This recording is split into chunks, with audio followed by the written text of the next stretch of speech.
When the Anglo-Saxons settled in Britain, they brought with them their Germanic pagan beliefs. The story of their conversion to Christianity is marked by political intrigue and violent conflict. Christianity had been present in Britain since the Roman Empire, spreading gradually across the British Isles over centuries. However, the arrival of the Anglo-Saxons led to the decline of Christianity in England and a resurgence of Germanic paganism. It wasn't until the 7th century, when Pope Gregory the Great sent a mission led by Augustine, that the conversion of England began anew. Through the baptism of kings and the establishment of royal hegemonies, Christianity spread among the Anglo-Saxon elite. The efforts of missionaries eventually led to the decline of Germanic paganism among the broader population. Origins of Christianity in Britain. Christianity first came to Britain through the Roman Empire, likely brought by merchants, immigrants, and soldiers after the Roman conquest of Britain in 43 AD. By the 4th century, Christianity had become widespread, largely due to Emperor Constantine's 313 Edict of Milan, which legalized the practice of Christianity within the Roman Empire. The Christian Church in Britain was well organized, with bishops in key cities like London and York, and it looked to the Church in Gaul for guidance. However, the withdrawal of Roman control in the early 5th century left the British Christians to fend for themselves.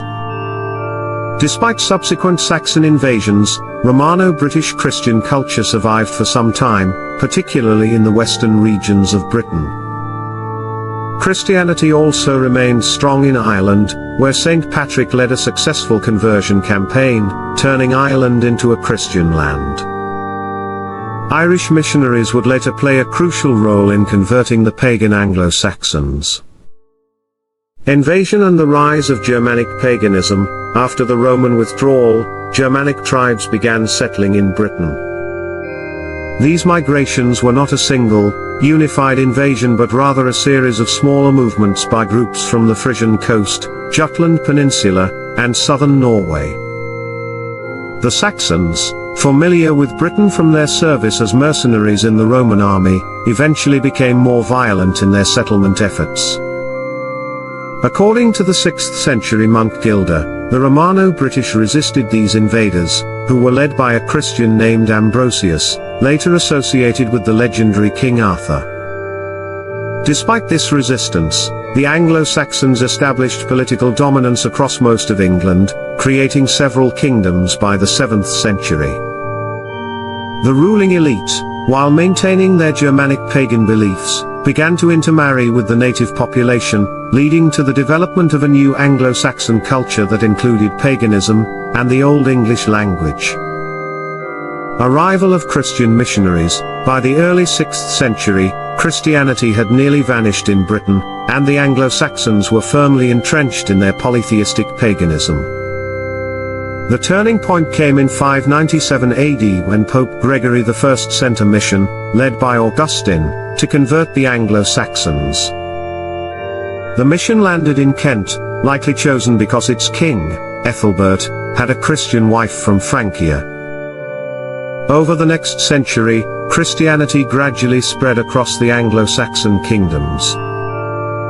The missionary Augustine was granted permission to settle in Canterbury and, by 597, had successfully converted King Ethelbert. This conversion was pivotal, as it made it more likely for the population to follow suit. Christianity's spread from Kent was furthered by Ethelbert's influence over neighboring kingdoms, with several rulers converting, often for political reasons.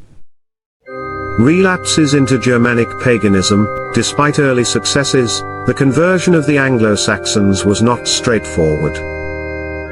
The death of Ethelbert in the early 7th century led to a temporary relapse into paganism in Kent, and similar reversals occurred in other kingdoms. However, regime changes often brought Christianity back to the fore. For example, in East Anglia, the Christian ruler Sigebert, who had been in exile in Gaul, returned to power and re-established Christianity with the help of missionaries. In Northumbria, the Christian king Oswald defeated a pagan ruler, reasserting Christianity in his kingdom.